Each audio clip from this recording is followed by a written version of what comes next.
사도행전 26장. 아그리빠 왕이 바울에게 직접 말했다. 어서 그대 자신에 대해 말해보시오.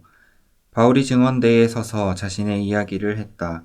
아그리빠 왕이여, 왕께서 유대인의 풍습과 우리의 모든 집안 싸움에 대해 잘 알고 계시니 다른 누구보다 왕 앞에서 유대인들의 이 모든 고발에 대해 답변하게 되어 다행입니다.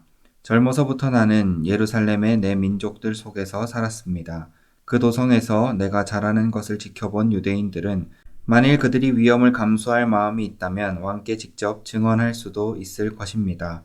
내가 우리 종교의 가장 엄격한 분파인 바리새인으로 살았다는 것을 알고 있습니다. 내가 이렇게 유대인들에게 고발당하는 것은 내가 하나님께서 우리 조상에게 주신 약속, 12지파가 오랜 세월 동안 밤낮으로 바라보며 살았던 그 소망을 믿고 진지하게 여기며 그 약속에 마음과 생명을 바쳤기 때문입니다. 시험을 거쳐 검증된 소망을 내가 굳게 붙잡았기 때문입니다. 이 자리에 서서 재판을 받아야 할 사람은 내가 아니라 저들입니다. 하나님께서 죽은 사람들을 살리신다고 믿는 것이 어떻게 형사 범죄가 성립되는지 나는 도무지 이해가 되지 않습니다. 솔직히 내가 늘 이런 입장에 서 있던 것은 아닙니다. 한동안 나는 있는 힘껏 나사렛 예수를 대적하는 것이 내 본분인 줄 알았습니다. 나는 대제사장들의 전권을 등에 업고 도처에서 믿는 이들을 예루살렘 감옥에 쳐넣었습니다. 나는 그들이 하나님의 백성인 줄 전혀 몰랐습니다. 기회가 올 때마다 그들을 처형하는 데 찬성표를 던졌습니다. 나는 그들의 회당을 짓밟고 들어가서 그들을 협박하고 예수를 저주하게 했습니다.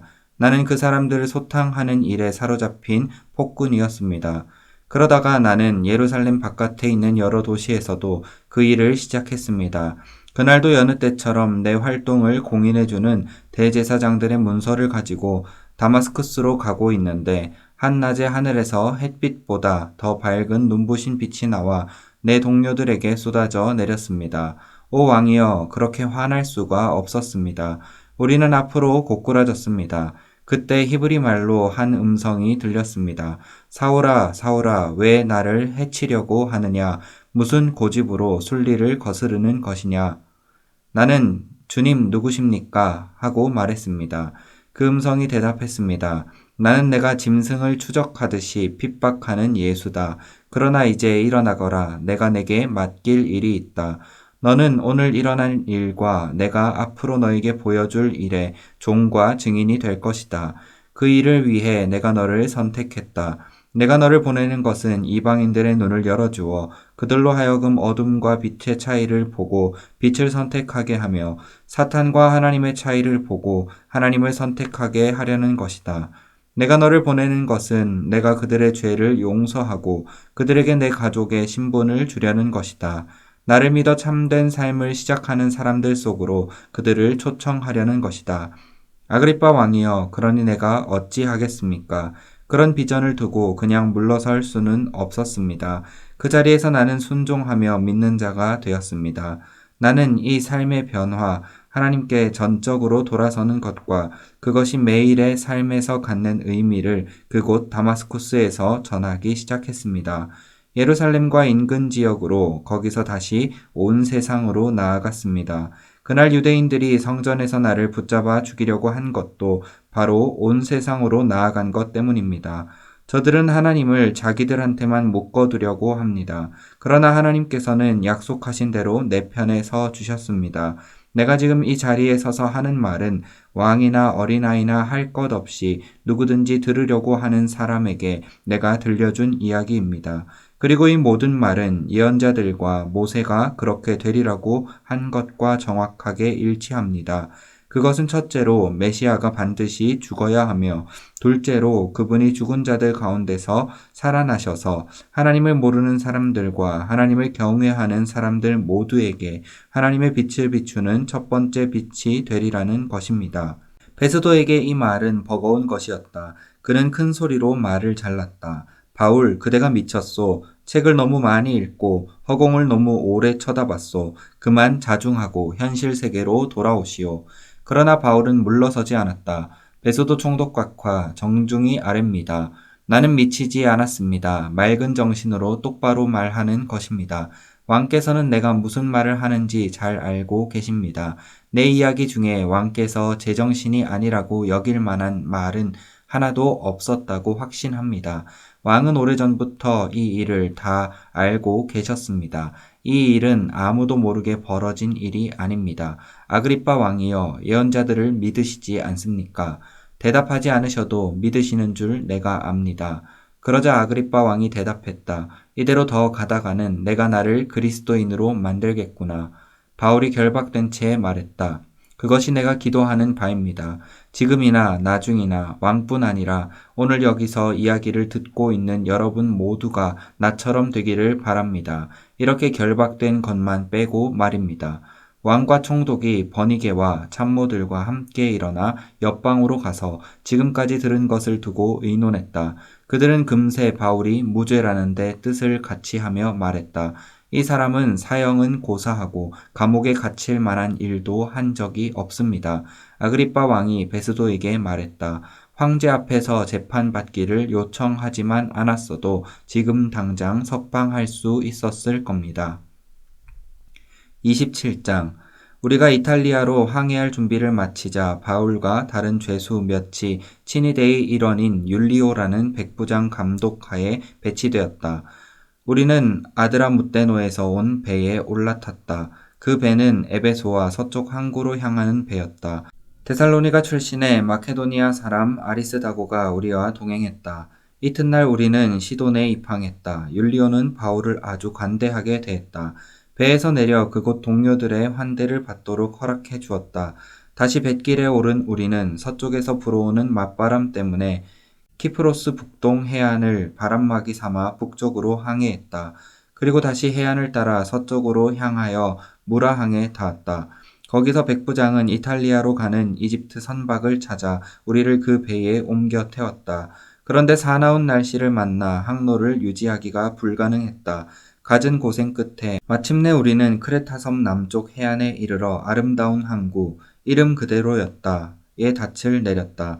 우리는 이미 시간을 많이 허비했다. 추분이 이미 지났고 이제부터는 겨우내 폭풍우가 잦은 날씨여서 항해하기에 너무 위험했다. 바울이 경고했다.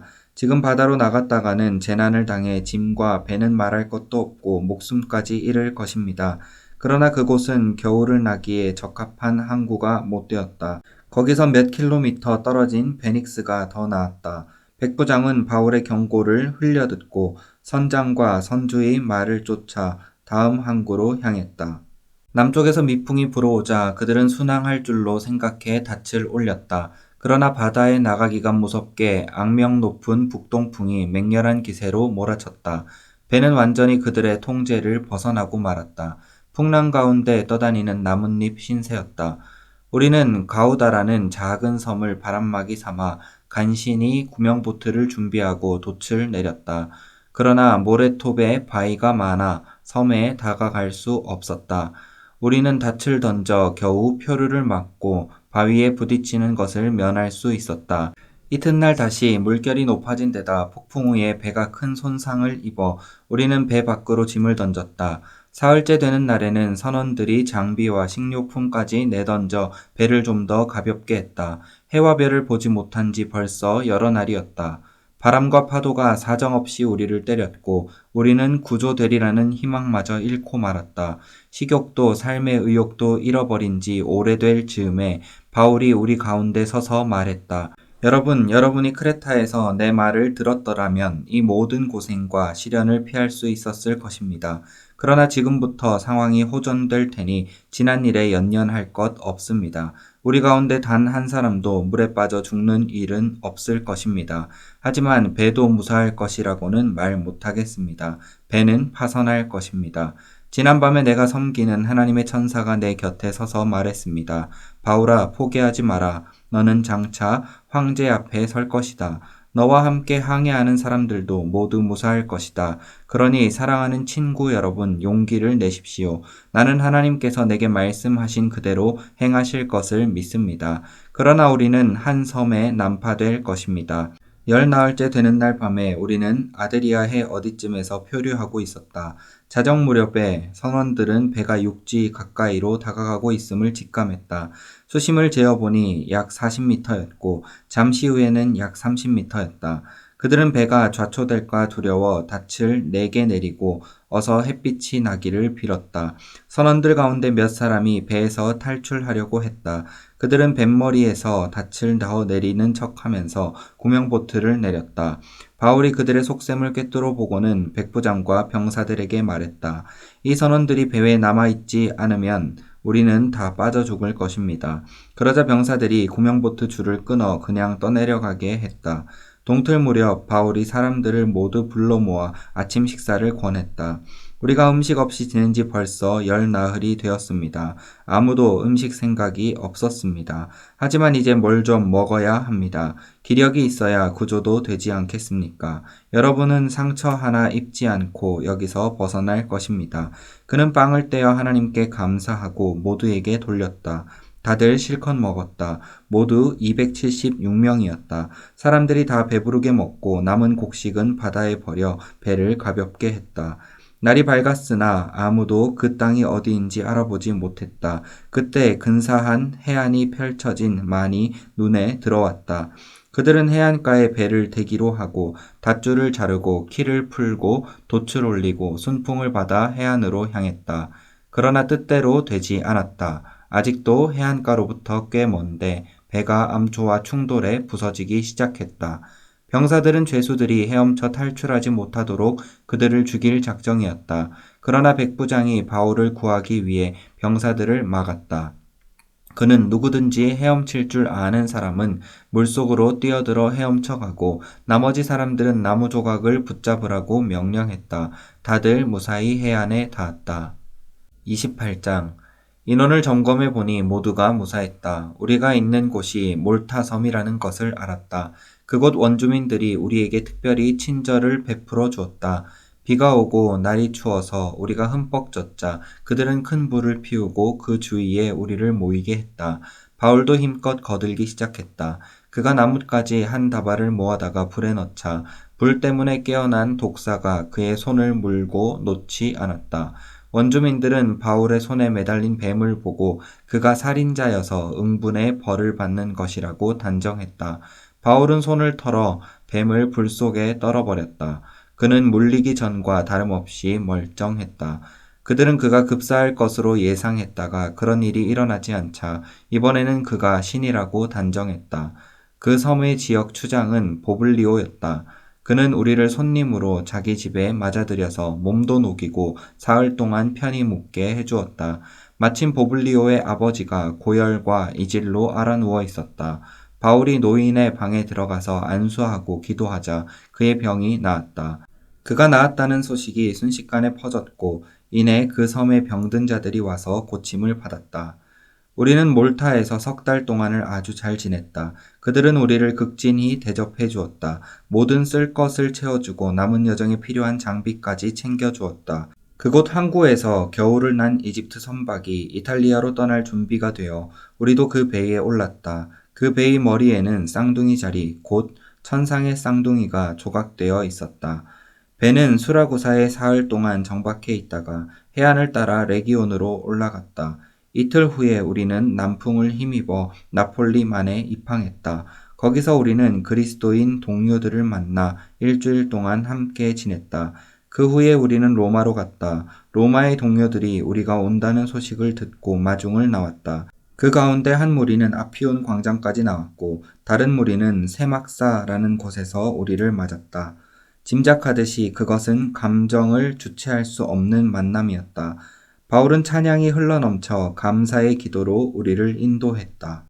우리가 로마에 들어가자 그들은 바울이 그를 지키는 병사와 함께 개인 숙소에서 생활하게 해주었다. 사흘 후에 바울은 유대인 지도자들을 불러 모아 자기 집에서 모임을 가졌다. 그가 말했다. 예루살렘의 유대인들이 혐의를 날조에 나를 체포했고 나는 로마 사람들의 손에 수감되었습니다. 분명히 말하지만 나는 유대인의 율법이나 관습에 어긋나게 행동한 것이 전혀 없습니다. 로마 사람들은 혐의 내용을 조사해 사실무근인 것이 밝혀지자 나를 풀어주려고 했습니다. 그러나 유대인들이 맹렬히 반대해서 나는 어쩔 수 없이 황제에게 상소했습니다. 내가 그렇게 한 것은 그들의 잘못을 고발하거나 로마를 상대로 우리 민족을 곤란에 빠뜨리려는 것이 아닙니다. 그런 문제라면 우리는 이미 겪을 만큼 겪었습니다. 나는 이스라엘을 위해 그렇게 했습니다. 오늘 내가 여러분에게 이 말을 들려주는 것은 내가 이스라엘의 적이 아니라 이스라엘 편임을 분명히 하려는 것입니다. 내가 여기 잡혀온 곳은 멸망이 아니라 소망을 위해서입니다. 그들이 말했다. 우리는 아무한테서도 당신에 대해 경계하는 편지를 받지 못했습니다. 여기에 와서 당신을 나쁘게 말한 사람도 없었습니다. 다만 우리는 당신의 생각을 더 들어보고 싶습니다. 그리스도인이라는 이 분파에 대해 우리가 아는 것이라고는 이 분파를 좋게 말하는 사람이 아무도 없다는 것 뿐입니다. 그들은 시간을 정했다. 그날이 되자 그들이 많은 친구들과 함께 바울의 집에 다시 모였다.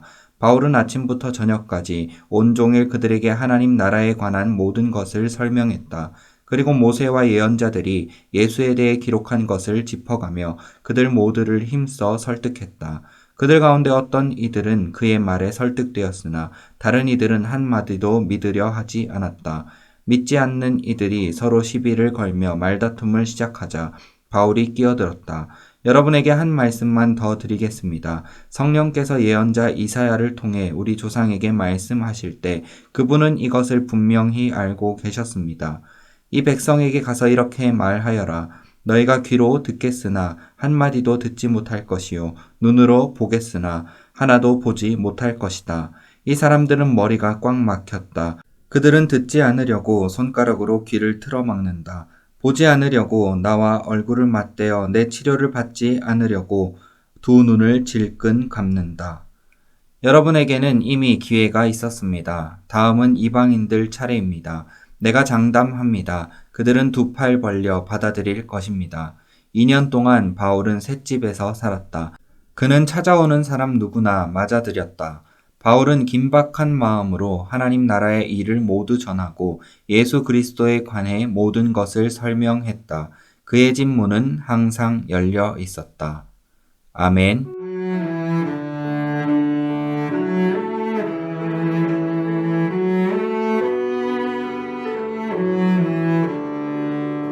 오늘도 말씀으로 승리하시기 바랍니다.